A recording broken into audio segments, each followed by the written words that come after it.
April's here. I'm here. As they say,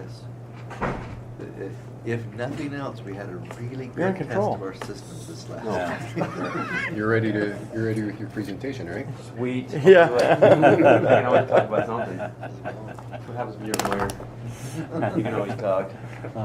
At least a lot of words, anyway. Yeah. Charged by them. Morning.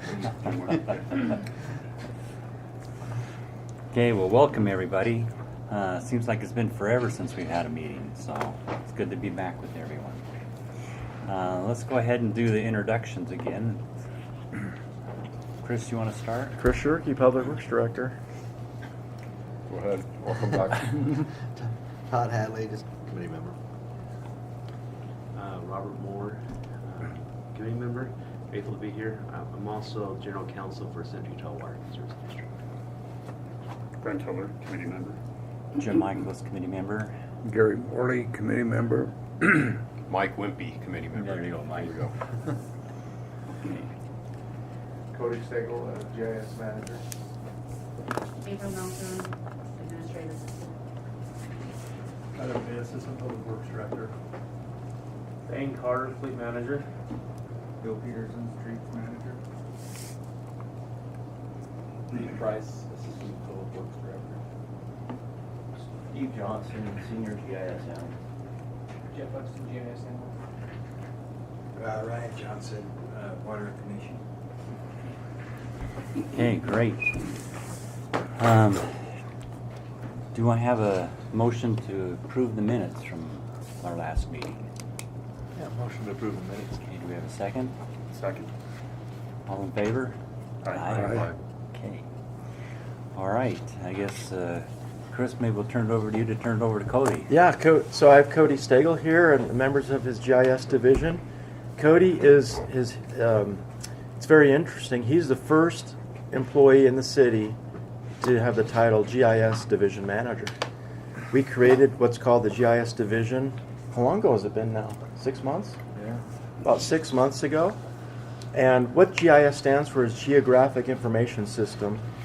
And what they do is they manage geographic data with databases and physical references using GPS coordinates, as well as other similar types of assets in buildings as well. So what they do is they make a note of when this asset went in, when it was cleaned, when it needs to be cleaned again, when it was repaired last, when the anticipated life cycle is up on this, and it will help us with our CIP, capital improvement planning, and also help us just to manage our systems altogether, creating work orders, asset management, and so forth. So it's a big deal. We've centralized all of the GIS support into one division, whereas prior to 6 months ago, they were each supporting the individual utilities, stormwater, sewer, water, street lighting, so forth. So with that introduction, Cody, turn the time over to you. Well, thank you. One of my staff is just running a little late. He was going to take the first part of these slides, but like Chris said, this is a new division. We're going to go through slides here that kind of talk about, a little bit of history and what's kind of going on with the division, the staff, and that kind of thing. So I guess I can start. He's right around the corner. Well, we could just briefly, maybe we could talk about, you want to delay just a little bit? Delay. So there was some mention about floods in Orem. We've had significant flood damage in private properties. Who was going to be presenting for you? Roger, okay. Rick Sabey, our division manager for stormwater, is not here. But we have been responding to several flood issues. Tuesday night, there was a city council meeting I was at about 7 o'clock or so. The storm started coming through 6:30 or 7 or so. And all of a sudden, all of the city center building just started rattling. And I mean, it was loud, and we had leaks going on everywhere. And then a lot of hail, as you know. The storm came and went very quickly. In about 20 minutes' time, we had an inch of water. So that's an intensity of over 3 inches an hour. in local areas around the north part of town and Linden and PG, they had about the same amount of water, but in about 60 minutes time. So their intensity was 1/3 the intensity that we had. That's the worst thing you want to have in a storm, is a high intensity. So I referenced it as a probably greater than 100-year storm event. It doesn't mean that the storm's going to happen once every 100 years. It means the probability of it happening this year is 1 in 100 or 1%. 500-year storm is a 0.2% probability or likelihood of it happening. You can have multiple 100-year events in the same year. So there is some confusion, and it's a little bit misleading along those lines. But basically, it's referring to the intensity level of that storm event, which was very high. So we have at least a dozen or so individuals that we're working with on claims. And I will say that this is the water that produced the damage. The source wasn't the city. It came, from the sky. If it were a water line that broke, then we would be involved with helping out with damages. Unfortunately, the city doesn't have that same policy with stormwater. State and other governmental agencies don't have that requirement. We are looking at solutions and helping to discover some funds that might be available in the state for emergency response and emergency damages and so forth for floods, localized flooding. So that's where we're pointing to right now, and in an attempt to help out as best we can. Do you remember Ed Gifford? Yes. He and I used to go the rounds all the time about how many retention basins we needed to have, down at UVU. Oh. I saw him the other day. I said, Ed, every time I see a retention basin, I think of you. And they were all full. Yeah. And flowing over. Everything in North Orem was full. Yeah. Yeah. I've never seen a storm that intense before. Yeah. I mean, I've seen intense storms, but I think that one that filled our pond on 4th North and 12th West, and I've not seen that filled before. There was a lot of debris that came with the event because of the hail. It took out a lot of small branches and debris, tons of leaves. They were plugging inlets. The water still made it to the storm drains and so forth, but it was a challenge. And we continue to provide assistance with sandbags, with pumps, and just general assistance for flooding.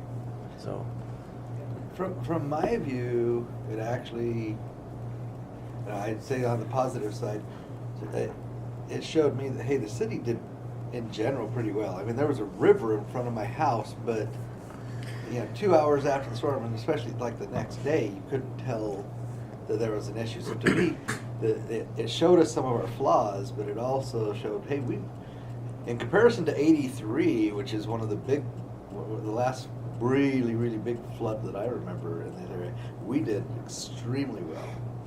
And would you say that's... Yeah, that's true. And one of the biggest difference between '83 and today is we have Jordanelle Reservoir. And that flood was associated with river systems and lakes and so forth, and the rising waters of Utah Lake and the floods that occurred then. So in a large part, that was a big reason why we're not seeing those types of floods. But Steve, your comment. Yeah, you made a comment that there was a river running down your street. And I actually wanted to just let you recognize that our stormwater system is generally designed to carry a 25 to 30-year storm. And if it goes above that, your street becomes our secondary drainage system. And so if you see a river going down your street, it's not affecting properties on either side, then it's working as it should be for that side of the storm. So that's a really astute observation. A lot of people will think, oh, there's flooding and it's not working. No, it is working if there is water running down your street. That's a good point. It's a lot of drainage and transportation engineers argue about what the purpose of a street is. The drainage engineers say that's a water conveyance system, stormwater conveyance system. Transportation engineers said no, that's for vehicles. Well, it's for both. And ideally homes are built up away from the street a little bit so flooding doesn't happen. Unfortunately, some homes are in a hole, or their basements or their garages go down. It's a downgraded driveway into their basement, and that's where a lot of the flooding has occurred. So, Any questions or feedback on the storm event besides what's been stated? Okay, with that, I'll turn the time over to Roger. Good morning, everybody. I apologize for my tardiness. I'm normally not here this early. Thus the Pepsi. I feel more comfortable standing up, so I'm going to use my keyboard like a rock star and just advance the slides.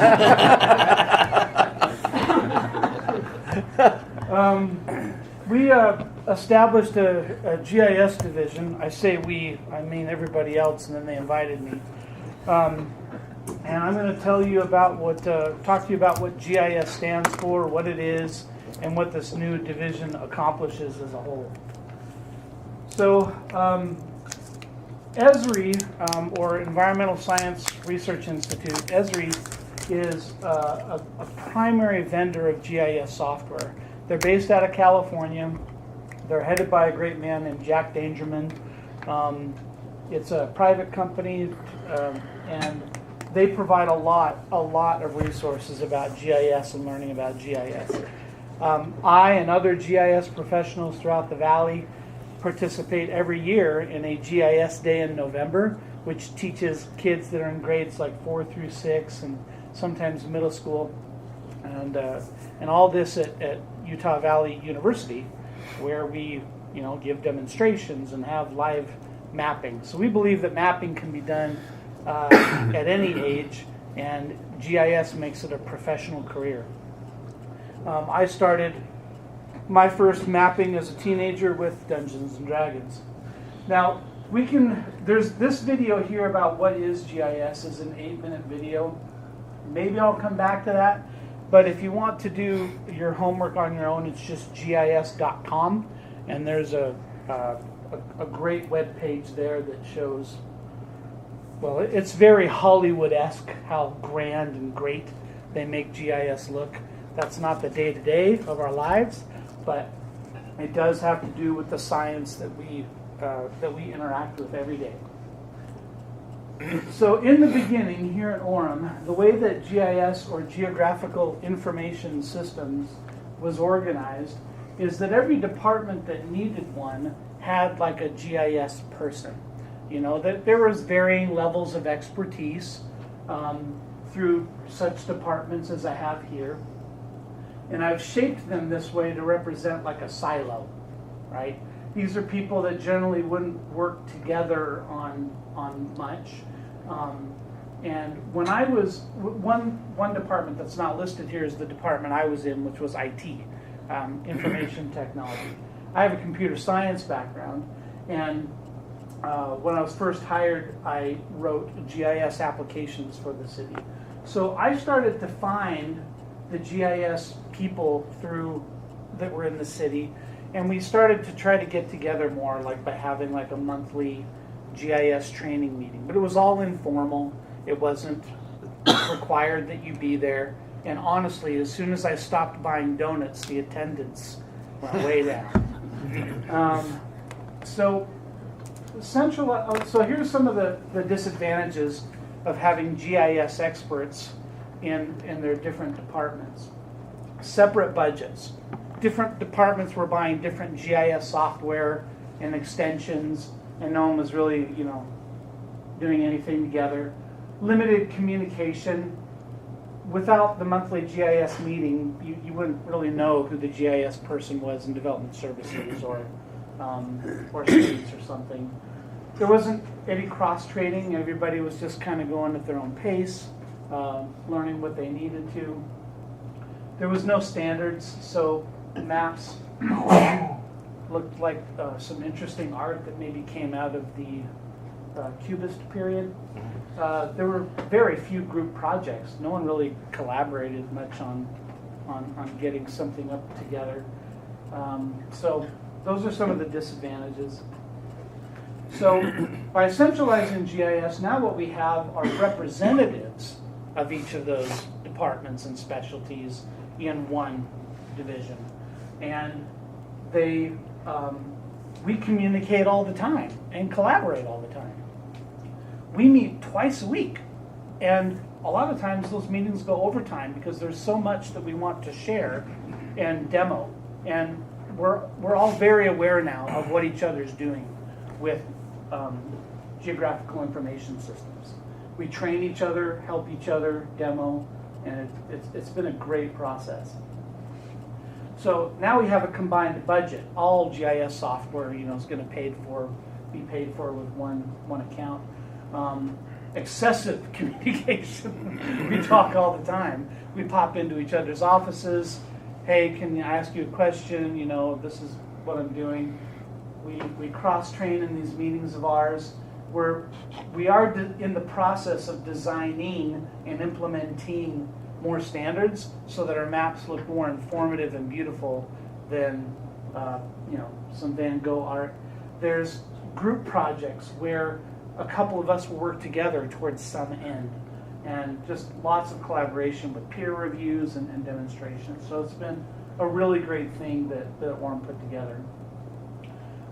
This is our staff, some of whom are in attendance today. Cody Steggell here is our division manager. I'm a GIS administrator, and Steve Johnson's our senior analyst, and then we have a GIS analyst. And our division participates in I'm trying to remember what the word is. What's the step? Career ladder pattern, where our analysts can study and earn certificates and do training online to advance in their careers and advance their job titles. So it's all very wonderful. We created a mission statement. We're gonna, and it uses the gerund verbs, so I apologize, but leading Orem into the future with advanced geospatial solutions, fostering collaboration, which I've talked about, empowering individuals to make smarter, better, and faster decisions using spatial insights for a thriving community, and mapping Orem City families together one piece at a time. Good data in, good data out. When you've got really good data, you can make better decisions, even if it's not, even if it doesn't match your intuition or your gut instinct or something that you would have assumed. So we love that. We just have so much GIS data, which I'll talk about in a little bit. We support blue sticks, the parks and the cemetery, stormwater operations, streets and sidewalk repairs and preventive maintenance, snow and ice control operations during the winter, traffic control, knowing where all of our signals and signs and things are, water supply and distribution with our water network and where water comes from and how it gets distributed to homes, eventually to supply lines or service lines, and then water reclamation and river treatment, i.e. sewer operations for all of our manholes, pressure lines, lift stations, and more. That's just public works. So on a citywide basis, we support police and fire. We're currently working with the police department right now to create like a county-wide 911 kind of crime mapping system. Now, there does exist one, but it's not map-centric, and it's more rows in a database. This solution would empower agencies like our police to be able to see, what it's going to be 24-hour-old data, but we'll be able to see patterns, graphs, statistics, and areas of concentration. Development services, you're probably familiar with zoning and parcels and zoning overlays and general land use areas. There's a lot of GIS going on there. Engineering, we work with them on several projects, including the acquisition of aerial photography, so that we always have very good up-to-date aerial imagery. And we work with IT a lot because GIS is a very technical field. There's a lot that has to do with Windows, ports, permissions, Active Directory, and so many things with IT. 311, we're grabbing them on board to create a solution that will now enable citizens to report issues spatially, not just by address, but by going to a map and saying, this is where I saw a pothole, this is where I saw a street light that was out. The bulb had popped out or whatever. So that's coming. I'm going to show you some example maps, and I have a little legend. So if it has this blue circle, it's a public map, and if it has this red international no symbol, then it's an internal map. So to find a good list of all the public maps, one just needs to go to orem.org/maps. I think another way to get there is to go to Orem's homepage, and I think it's under services. And this is a screenshot, not a live demonstration, but there are several maps with descriptions on what they do and their purpose.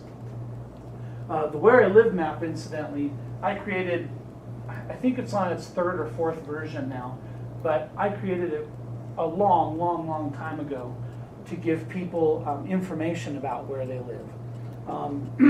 I was inspired by the song in My Fair Lady, knowing I'm on the street where you live, which was, I love that song. And what you do is you go to your house using the map, you click on a specific tool, poke the parcel that you live on, and then it'll generate a PDF of what public schools your kids would go to living in that address, what day your trash gets picked up, and who links to contact your like government officials, you know, like at the house level and stuff.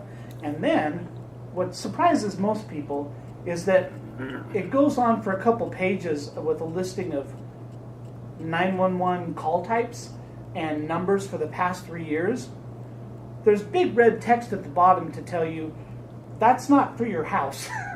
That's for the entire statistical quad that you live in. And so for people shopping around, or people shopping around for a house to live in, or for just wanting to know, you can see these 3-year 911 statistics on that. So the concrete and inspection map is an internal map, and it helps our crews know where our issues are. The blue lines represent parcels,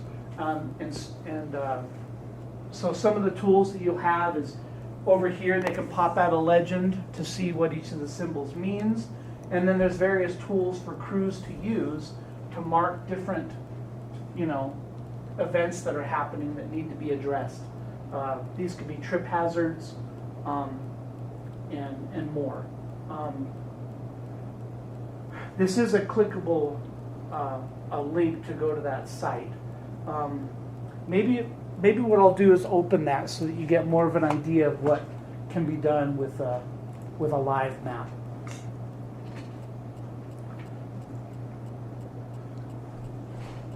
All right, so I can zoom in with the mouse wheel.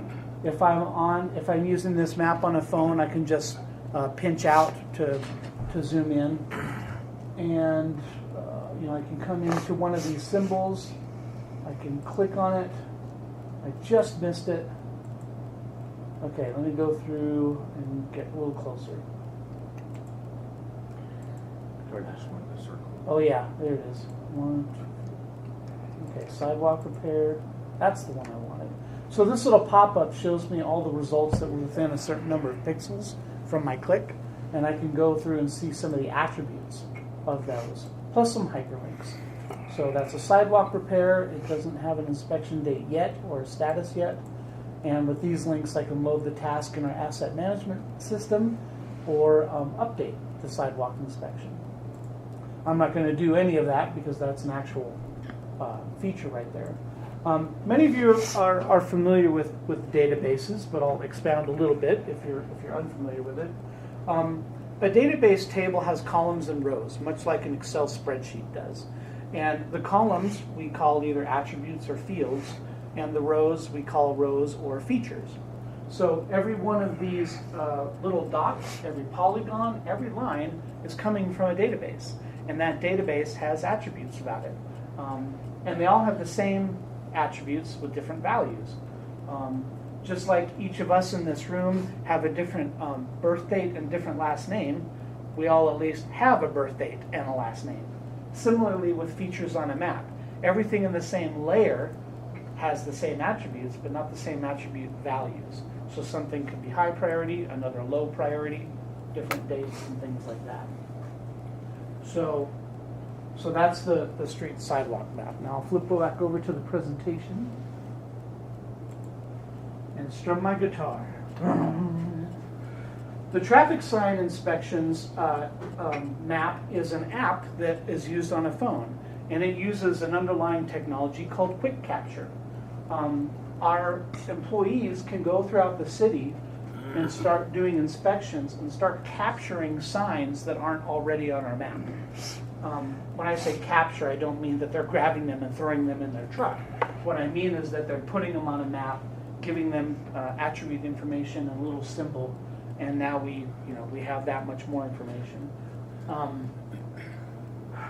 It's mobile, it's easy to use, requires very little training, and it's a wonderful thing that our traffic GIS put together. The street sweeper map or progress map is a public map. There are those that are interested, about where the sweepers are they coming to my house, have they already been here? And this live map shows them where the trucks are. So our trucks are equipped with GPS equipment, and when our truck drivers are sweeping, they press a little button and it starts to track them as they move through the city. And then when they're done, they stop tracking so that it doesn't follow their line all the way back to Public Works when the broom is up, or when they get a coffee break or something like that. So this is a really good map, and all these maps, most of these maps, I should say, were done before the GIS division was created, but they're improving now that we collaborate more together. The Parks Turf and Soil map is a very new map.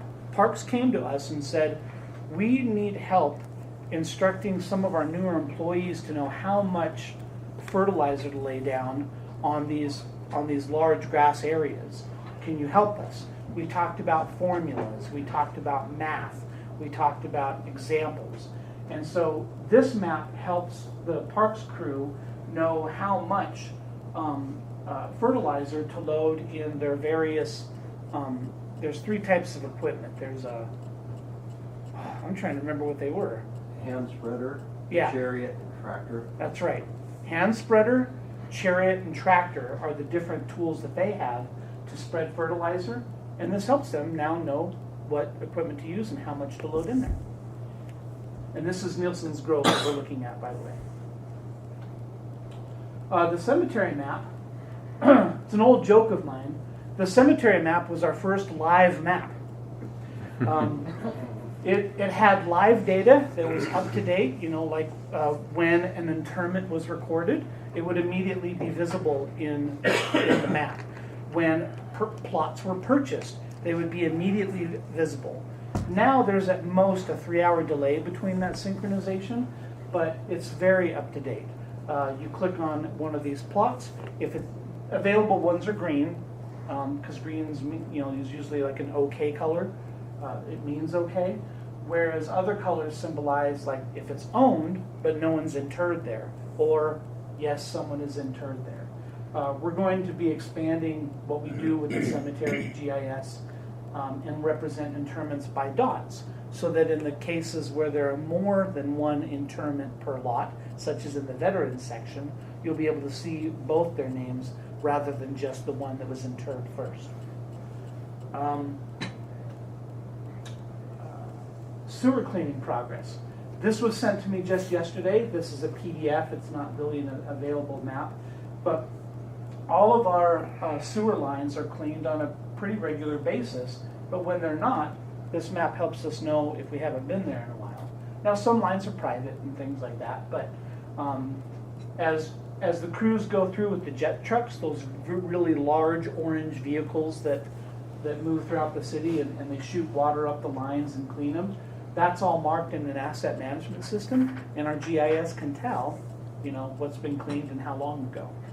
So if anything that's red, it's been too long since it was cleaned last, or that it was recorded that it was cleaned last. Everything that's more in the green is stuff that was cleaned in the last couple of years. The capital improvement map is also not a public map because it's always changing. The capital improvement map is an enormous project. I'm not showing it here, but in the legend on the left, but there are many, many, many, many layers in this map. you can turn on the CIP projects for the next 3 years, but turn off for years 1, 2, 4, and 5. You can turn off, 3 years ahead and turn on 5 years ahead, and also map assets as they currently exist. The legend on the left will help people know what the colors mean and how to interpret the map. But this is always changing, like I said, because priorities and budgets change. And did I say priorities? Am I being redundant? But different projects also come in and can change what our capital improvement plan looks like. But it was a big project, and kudos to those that put it all together.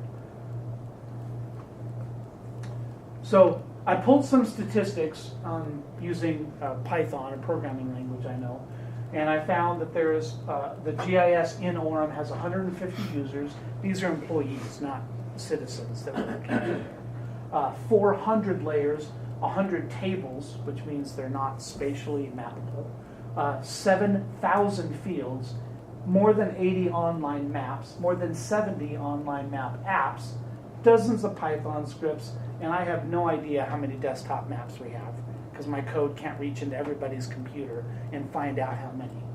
But GIS has been going strong for a long time when it was siloed.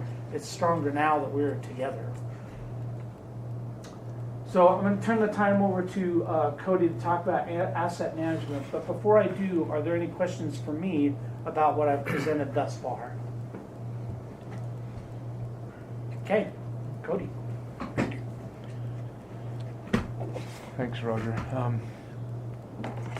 I just got a couple of slides here to talk a little bit about the asset management side. Roger did a good job explaining the GIS, the map kind of thing, but here at Public Works, one of the big parts of Public Works is managing the assets, and we do use a different software that integrates with GIS. It's called Elements.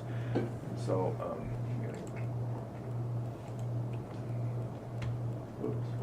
okay. So what I have here is a screenshot of some a mobile thing of the Elements product. So what that does is the mobile version allows our staff to go out in the field, use these maps that Roger talked about within another environment that actually allows them to click on a point, click on a line, and pull up a separate database to start tracking history and events that happen with that. He was showing the sidewalk map earlier, clicking on a point. What we could do is we could launch this element software, create a task on that point that's on the map, have a crew go out and fix that problem, be able to record all the history with it. They can do inspections on it, they can evaluate and do a lot of things with it, attach pictures. It gives us the history side of GIS. With that product, we can also create things like this, which is a dashboard for a manager. Different types of dashboards. This one kind of shows if the crews are on track. It's an asphalt one compared to like 3 years. Say the crews on average do this much asphalt work. Where are they at today? So with this system and them tracking on that history, they can start evaluating what how their crew's performing, what work's getting done, a lot of different things. It also allows us to go in and track, like we can even come up with costs through this software by putting in the employees, the equipment, the materials that were used on a job site.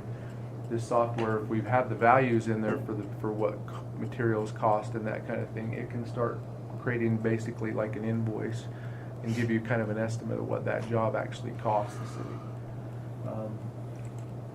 So, it's a really powerful side to our GIS.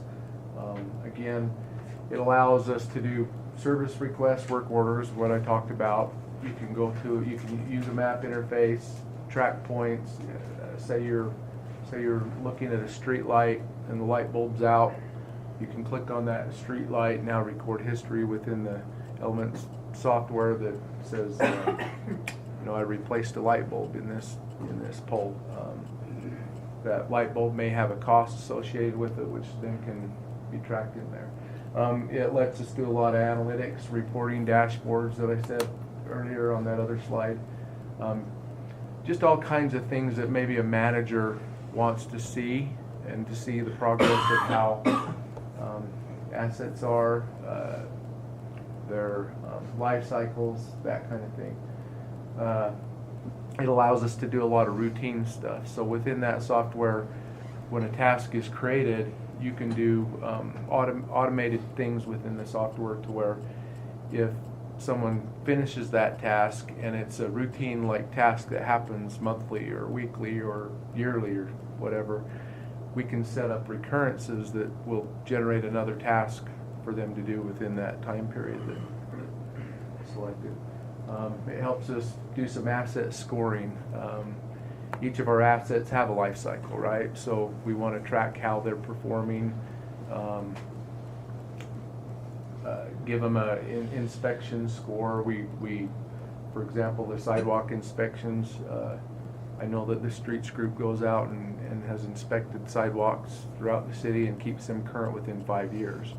So they're able to, through the system, track them inspections. We can create forms, all kinds of things that are needed to track that information. This is an example of a workflow in the background. Roger's, his background's computer science. He's a great programmer. We have the ability to write workflows within this software to where we can automate all these things. We've recently done some really cool stuff. Roger's worked with wastewater to where he's even been able to scrape emails coming into the system, say, or what is it? Pre-treatment lab. So pre-treatment lab will send some samples to the lab. They'll be tested. They'll email them back, and within what we've created, Roger's created a thing that could scrape that email, grab all them results from the lab test, and import them into our software, so the end user can go in now, click on a pre-sample point, pull it up, and all the lab results are right there in front of his face. Pretty cool stuff, pretty powerful stuff. How long have you guys been using Elements? Elements was implemented, was it 2019? Yeah, it's Here been a at few Public years. Works. I remember when you guys were considering doing something like Elements. I met with some of your staff. I don't know if that they chose Elements though. I think they chose a different product, but it makes your GIS even more intelligent. Geographic Information System is an intelligent mapping system, but this takes the map and then adds so much information in there to help you make informed decisions on when you have to replace this sign, or when you have to replace a sewer line, or when do you have to do the repairs on this piece of equipment or whatever. Well, the sewer cleaning map is using this, right? That the red Yeah. lines that you Yes. said, these Yeah. haven't been cleaned for so long. So Right. have that visually and say, okay, this line needs to be cleaned, this line needs to be cleaned quickly from Right. the map basis. Right. Pretty Correct. awesome. Yeah. It'd be a great tool for central Utah and all of that. Many pieces of equipment and pipes and How's infrastructure. the end user acceptance? Do they find it to be a burden to document what they're doing, or does it facilitate them doing their jobs? Or maybe a little bit of A little both? bit of both. I think the biggest, from my experience, the biggest challenge is that the end user, right? If you can make it as easy as possible for them, start small, add little things to it, I think it becomes more acceptable. Recently, we've got some divisions here that haven't fully been implemented with it yet, such as water. Over the last couple months, they do a hydrant flushing every year where they go out and they flush all the hydrants. They didn't have a way to track that really and visually see that on the map. They would print off these maps, they'd start at one end of town and start flushing them and try to mark it on the map. Well, they've got several crews out there, right? They were marking on a paper A map. paper map, yeah. So what we did is we developed a system for it through Elements. And when we went through that process, we started thinking, okay, we want to track hydrant flushing, right? That's really the goal here, but they're visiting the hydrant, so what else can they do? So we sat and we had several meetings talking about it. And the way we set it up is They can go out, start clicking on a hydrant, say that they're flushing it, and while they're flushing it, they can start tracking some conditions. They can look at the color of the paint. They can tell that if the valve's hard to turn, if the water's got problems, just all different things. And we made it really easy for them. We made drop-down fields. Really, kind of really thought about that end user. We don't want them sitting there spending a lot of time doing this, but if they can, while they're waiting for that to flush, fill out a couple fields, we just grabbed a whole bunch of information. And so that was really acceptable, because what happens then is they go fill this out, and now they see their map change. They see that, I just changed the color of the hydrant from a bright purple to now their normal red color, or whatever that is, to say, okay, it's been flushed, it's clean, it's good.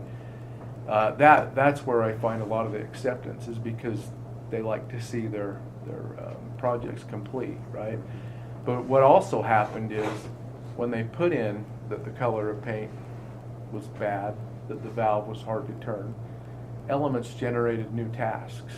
It generated a paint task. Like a work order? A work order, yeah.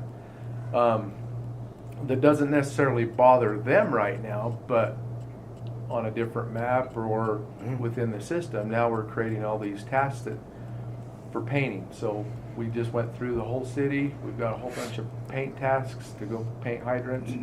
Now the water division can assign a crew to go out and do painting one day. And they're not trying to figure out which ones to paint. They can go through that map. So creates a lot of mental notes, to-do lists, and so forth that maybe we would have normally forgotten, not written down, or lost on a napkin.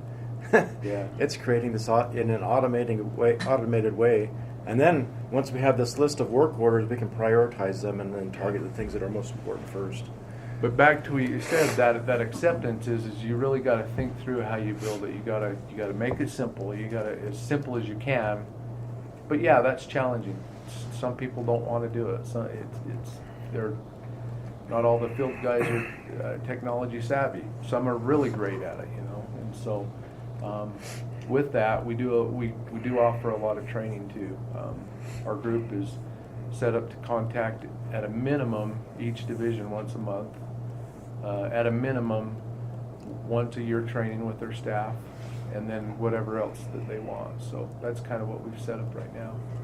Mike, I'd also say that those that have been trained with it and have experienced that it can help them to leverage their workload and their workflows and so forth, they really embrace it. I mean, we know where every tree is in the city. We know the condition of every tree in the city. Our urban forester. City-owned tree. Thank you. Very good. Very good. So, I mean, we know the caliper of almost every one of our city-owned trees, and at least at a certain time stamp, And so, it's like when you're managing your own property at your house, you are the asset manager, right? You manage your furnace, your AC unit, your filters, and when to oil something, or on your vehicles and so forth. Ultimately, you're that asset manager. This provides tools to help you leverage that and to help you to ensure that your assets are there and always available for you all the time. And it will help you also to prepare a plan to do major repairs and to replace it altogether, wholesale replace. So our water system, for example, is probably $1 billion asset. It would cost us $1 billion today, Reed. I mean, back in 2015, it was more like $400,000. But today, I'm telling you, the costs have gone up so much. So it helps you to manage costs, manage budgeting, planning for and creating sinking funds to help pay cash along the way as you go if you want to do something like that. So it's super exciting for those that are involved. And what Cody and Roger's team, what they do is they're into the nuts and bolts of everything, and they help to train and reach out to all of the different groups that actually use these tools on a daily basis to do their jobs. So, yeah, it's not a simple check a box and now you have a working fire hydrant flushing program within the software. There's a lot of configuration and testing that goes into that.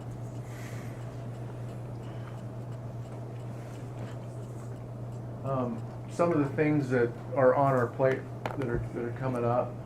Roger mentioned the 311 citizen request. That's a project that they currently have a system, but it's not very map friendly. We're working with that staff with another Novotics. Elements is a Novotics product. Connect is another product that works with Elements and GIS. It's the citizen portal that they have, and so we'll be implementing that. I think that their ultimate deadline is the 1st of the year. I've got some screenshots here of it. So citizens will be able to report on things that they see. Yeah. And so we'll have 90,000 eyes in the field, right? Paired sets of eyes out there, the Orem citizens that can, report to us on things, street lighting, signs, potholes, Yeah. drains, whatever they can see physically, they can then report on that. And yeah, they don't have to call a phone number or wait on hold. Right. They'll just report it. So they'll import it, it'll go directly to our database. It's not available yet, but that's where we're heading. Yeah, couple of things to mention. We've built some even prettier maps. This is the viewer, the internal viewer that's going to gauge the citizen requests. We've got the Connect, looks a lot like Elements. It handles requests that come in from this system. And then it can also, like back on that page where I talked about the automated workflows, we can create automation here where, for example, potholes that are reported now go to the 311 staff, they contact streets to get it done, and there's kind of a process there. We've created an automation here where when somebody reports a pothole, it goes directly to the streets manager instead of the staff and the other steps that are currently happening now. This portal also allows communication within the software over here on the right of this screen. It's hard to see, but there's communication that can be happening back and forth with the resident. So if whoever's taking the request has a question, they can message them back, and it's kind of a fun little back and forth thing. Photos can be attached. So we're really excited to see that get implemented. We're working really hard to get it tested and figured out. We got a project going on right now with the wastewater treatment plant mapping. Olivia, that's part of our staff, is working really hard with that group. Parks is another group that hasn't been integrated into Elements yet. We're going to be working on that. There's a lot of ideas there. We've got some pretty important projects coming up with the Water Division. We're going to assist them with their backflow prevention inspection process and their lead and copper rule. So our group's working with that. We want to create some more dashboards for managers to use, story maps, and there's just so many projects coming down the line at us all the time. And it's exciting. It's what's the word for it? Sometimes it's hard to manage. We want to do everything. We want to get everything created tomorrow, but it takes some time, like Roger said. There's a lot of back end stuff that goes with these projects. So again, some things on our plate, and then I'm just going to end with our vision statement. Roger mentioned our mission statement. We also created a vision statement. At Orem City GIS, we envision a connected community empowered by geospatial intelligence. Our mission is to leverage advanced geospatial technologies to enhance decision-making, foster sustainability development, and improve quality of life for all residents. Through collaboration, innovation, and commitment to excellence, we strive to create dynamic, data-driven solutions that address the evolving needs of our city while preserving Orem's momentum as Family City, USA. So with that, any questions? When you created the division, did the employees who previously were in these different divisions, do they, now are you under they're in the same organizationally, like on this org chart, they're in the same group together, and did that involve physical moves from different buildings within the city to come together? So most of our staff here at Public Works, each of the divisions had a GIS analyst in them. We pulled all them and centralized them up here in this main building, Yeah, we did. but they do support the same groups that they were with. For example, Jet back here, he was our streets GIS, he's still the streets. But with him back in our group, traffic didn't have a GIS analyst. So they had an intern that was working. We kept her working there, but we also put her with Jet. So Jet's now doing traffic. It kind of makes sense, doing some traffic and road related stuff. Olivia was with, well, she was new, but we had She was hired after. She was hired after. So yeah, they're basically with the same groups, but we're expanding too. And one of the goals is we're trying to figure out how we can overlap a little bit, because they are the asset managers. They have been. They're tuned into that group. We want to keep them there, but also be able to take their skills in other areas and assist. And we're trying to figure that out. But yeah, we didn't pull anybody from the city center other than, well, Roger was with Was IT. I technically pulled from IT? No, he was pulled from. You left and then came back. He was pulled from Springfield. But we work with each of these groups. Or like I said earlier, our goal minimum is a month with each of the groups, with engineering, with development services, with water, with streets, and sometimes it's weekly. It just depends on what project's going on, but we're really trying to keep in touch with each group so we're all on the same page. I'd like to say too that we've probably been thinking about this for 25 years. Not kidding. I mean, seriously, we've been thinking about centralizing it, and why we didn't do it sooner, probably, I don't know. The timing was right for us to do it right now. And there was some resistance. But overall, I think the group is really growing and developing and doing more than what they were doing individually, right? I think collectively together under Cody's vision and leadership, they're able to provide a greater and higher level of technical resource back to every one of these divisions. And Cody's, one of his main jobs is to ensure that they provide the support to Rick in stormwater and to Ryan in sewer and so forth. And if they're not happy, then we got to change, because they're here to make sure that their jobs are going more smoothly, that they can do things more efficiently, that they can do their work better in the end. And so I think we're on a great course and path right now. It's not something that you can just create in a day or in a month or a year. It's taken us 25 years to maybe get to this point, quite frankly. Yeah, great questions. In the end, I think what GIS does is it helps to create a more connected community. We connect the dots. As a kid, you probably enjoyed looking at a map and so forth. But when you can push on a map and then boom, all this database comes up and the histories come up and all the information comes up, it makes it intelligent and it helps us to make informed, better decisions in the end, which is helping us to keep costs down for, I believe, taxpayers. And being more strategic in how we manage and repair, operate, replace our facilities. Another component of GIS is we didn't really go into, which we don't need to, but it's called vertical GIS. It allows you to look at what's inside of a building. Normally when you're thinking of GIS, you're taking a GPS unit, you're surveying and you're collecting data on like a manhole or a fire hydrant or a curb and gutter or a street sign or whatever. You can't do that inside of a building. However, the assets inside of a building are equally as important to those that are outside of the building. And so now we're starting to get into that world of asset management. Not necessarily GIS, but sort of GIS. Yeah, it's indoors. It's an indoor GIS, if you will. Yeah.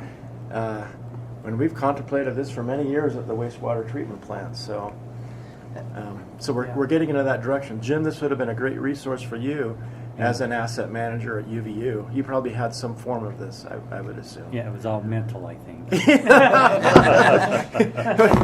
Here you go. That's exactly right. Have you done anything with emergency management yet? We do with police. We have crime zones. We have heat maps. We track traffic incidents and so forth. In terms of fire. I'm not sure if we've gotten into that a little bit. Yeah, I You can wanna speak to that. Yeah, please. There's a piece of software that's used virtually countywide called Spillman. And Spillman is the 911 dispatch program that police and fire use. And it is a separate, database. It's secure. To access it, I had to be fingerprinted, and you know what I mean. But it has its own kind of mapping to show where current incidents are occurring. I've been to dispatch, and they, dispatch personnel have something around 6 to 8 computer monitors that they're looking at, and one or more of those will have a map on it. But that's not really us. That's something that the Spillman software does. What we're doing is we're working with the Spillman administrator to be able to grab that data once a day and be able to plot it ourselves and get it so that we have other statistics and graphs and little icons that indicate what kind of crimes are going on. That's kind of the extent of our interaction with them right now. Okay. But a lot of that's built into software they already use. Is your expansion into vertical assets through Esri or through Elements or a combination or some third party? Combination. Yeah, combination. Yep. Okay. Yeah, because we could say there's a motor somewhere in this part of the treatment plant inside this building and associate work orders with that. Or we can do GIS indoors and get where that motor is. So it can be done both ways. Great presentation, Cody. Roger, thank you very much. Yeah, thanks Well for done. having us. Well done. Yeah, thank you.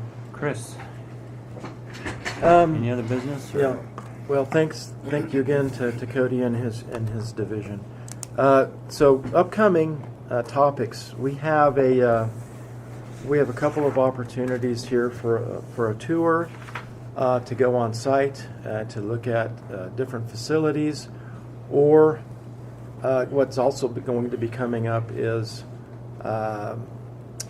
we're updating our impact fees and master planning processes, and in particular a capital facility plan at water reclamation and other large capital facilities that are going to cost us a lot of money over a long time. Again, it kind of goes back to the GIS side of this and tracking and planning for future. And so I think one of our future events will be how are we going to pay for and fund some of these things. That'll be coming up. Hopefully we'll have some data readily available in the next couple of months, Reed, would you say, with Lewis, Roberts, and Birmingham performing analyses. We'd like to have your eyes on that. We'd like you... Impact fee analysis. Impact fee? Is that what that is? The impact Yeah, fee analysis? impact fee analysis and rates, corresponding rates as well to upcoming major capital facility costs, $160 million cost at our water reclamation facility. So we're looking at how do we fund this, how do we pay for this, looking at all the resources available. We want to get your eyes on that and have your feedback and input on that. But maybe our next meeting could be a field visit. We could go to we could visit a couple of our water resources, Alta Springs or other types of available resources we could visit. It would be in the morning. We'd like to do it before it gets too cool in the mornings, but maybe our next one we could do that. What are your thoughts? We would love to show you some of our actual infrastructure and resources that we have available. Yeah, I think I'd like to see that. I don't know Okay. what everybody else thinks. Okay. If we were to start at 7 o'clock in the morning, it's going to start to get darker. If we were to start at, say, 8 or 9 o'clock, is that doable for most of you? If we did 8 o'clock next time? Is it scheduled yet? Yeah. Okay. Well, let's shoot for that then. Okay. Does any particular structure interest you the most, or if we were to visit a couple, what would be of most interest to the group? Can I respond to that. Mm-hmm. So if you're talking about major changes, you mentioned impact fee, you mentioned capital improvement. I know we visited some water reclamation things last year, but maybe something that you're talking about in some of these studies might be helpful to look at some of that kind of stuff. Okay. That, if Yeah. we're gonna look at the studies at some point, it might be helpful to look at the facilities you're talking about. Right. Okay. And some of your thoughts related there too. We'll put some thought to it, because some of the things that we're going to be doing are just, like at the water reclamation facility, we've got a biosolids project that we'll be doing right now, just an empty piece of land. May not be terribly exciting, but we'll try to come up with something that's meaningful and has somewhat of the wow factor, I call it. I realize what goes into maintaining or planning for the. Right. We're just starting that design process right now. Estimate on the cost of that, like the screw press for biosolids. Yeah, it's going to be close to a $20 million project. So I think that would be good, not for a site visit necessarily, but to review plans and to show you what we're looking at doing as a part of that. So, okay, we'll put some we'll put some ideas on paper. So what's a good date then? The third Tuesday would be,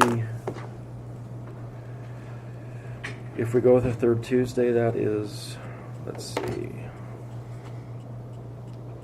17th? Yeah, the 17th. I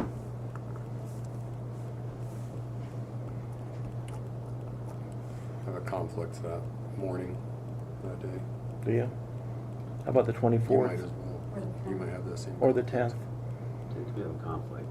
10th you do too? Yeah, the 24th. 24th, I'm open. 24th okay with everybody? Okay, we'll shoot for the 24th then. At 8 o'clock? Tentatively, we'll shoot for 8 o'clock if we're going to go do something in the field. Otherwise, if we're going to be in here, we can still do it at 7. Okay. All right? And Perfect. We'll let you all know. I think for an hour or so. If we go in the field, it will be a little bit longer. If we do something like Alta, then, that could take an hour and a half. Yeah. Thank you. Okay, Yeah, great. thank you all. We appreciate your support and your involvement and your interest in being here and being an active player in this community. So we love serving in the city of Orem, and we're glad that you're a part of that. So thank you for coming, Jim. That's all I had. Okay, thank you very much. Do we have a motion to adjourn our meeting? Motion to adjourn. Second? Second. Okay, all in favor say aye. That's on the 17th. Perfect, thanks. I'm not sure if you've seen it. Yeah, I have. I'm trying to remember.